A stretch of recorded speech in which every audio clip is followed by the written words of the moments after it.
The UK's long holiday weekend in May is one of the busiest periods for travel. But the British Airways computer glitch made what can already be a stressful experience unbearable for many passengers. We stayed in the airport until 12:30 last night, and then we were brought over to a big auditorium ballroom, the big ballroom, and we slept on mats over there until 5:30 this morning. So it's been a very long day. British Airways says a power outage caused its computers to crash. Almost all of its planes were grounded on Saturday as passengers were unable to check in. That left British Airways flights elsewhere in the world stranded too. Many long-haul flights have returned to normal, but shorter flights to Europe have yet to get off the ground. The airline's chief executive tried to head off criticism that it hadn't done enough to help its passengers. I know this has been a horrible time for customers. Some of you have missed holidays. Some of you have been stranded on aircraft, and some of you have been separated from your bags. Many of you have been stuck in long queues whilst you've waited for information. On behalf of everyone at British Airways, I want to apologize.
British Airways, though, coming out today denying that that is the reason for what's taken place. Well, I guess time will tell. We'll find out more specifically what's happened in this IT glitch, as they're calling it.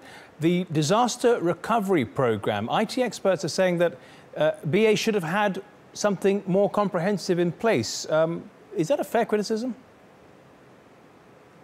Well, look, BA's boss has said that the backup system didn't kick in after this power surge that he said lasted just a couple of minutes. But what experts in this field are saying is that for an organisation of the size of British Airways, that should not be taking place, that there should be systems and structures in place to prevent something like that happening. Now, an inquest is underway at the moment into exactly what happened, because whilst BA has now come out and said that it was this IT technical failure and the backup system failed, they haven't really given much detail as to why that backup system failed. So an inquest is underway to try and establish those details. But of course, the damage has already been done, really. Huge travel disruption over this bank holiday weekend. Sarah, we spoke to one of the affected British Airways passengers.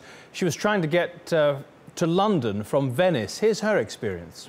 I understand that there was IT problems. I completely understand that's out of their control, but they are in control of how they speak to their customers. They were very rude, they were very disrespectful, they were very dismissive, and there was the communication was very, very bad. And I did a video filming at the airport in Rome, and they were just very rude. And it's not the kind of service I expect from British Airways.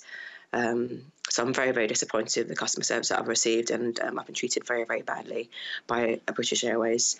I've travelled with them for several years for business and for pleasure, and I'm unlikely to fly with them again. Things in place to deal with customers in the situation. British Airways can't do nothing if passengers don't have money.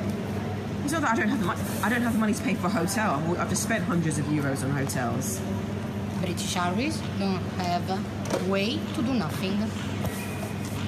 If you want, I repeat many times until you stay here, but British Airways can't do nothing at the moment. I call the police. Well, Sarah, those were the experiences of one passenger. Generally, though, how have passengers reacted? Has this been a public relations disaster, or have they been quite understanding about it? Well, Matthew, look, anyone who's ever been delayed for a holiday will understand the sheer frustration of those passengers who've been caught out by that. To give you an idea of the scale of the disruption caused to BA passengers, some 75,000 passengers, it's estimated, affected in 170 airports in 70 countries around the world. Now, BA have said that they're close to being back to fully operational, but you're going to now have some really tough questions being asked by the BA shareholders, but of course also by those frustrated passengers who are saying it's not just this major disruption. This time there have been a series of incidents that have taken place. They're not happy with the way this incident's been handled. Sarah, thanks very much for that update from London.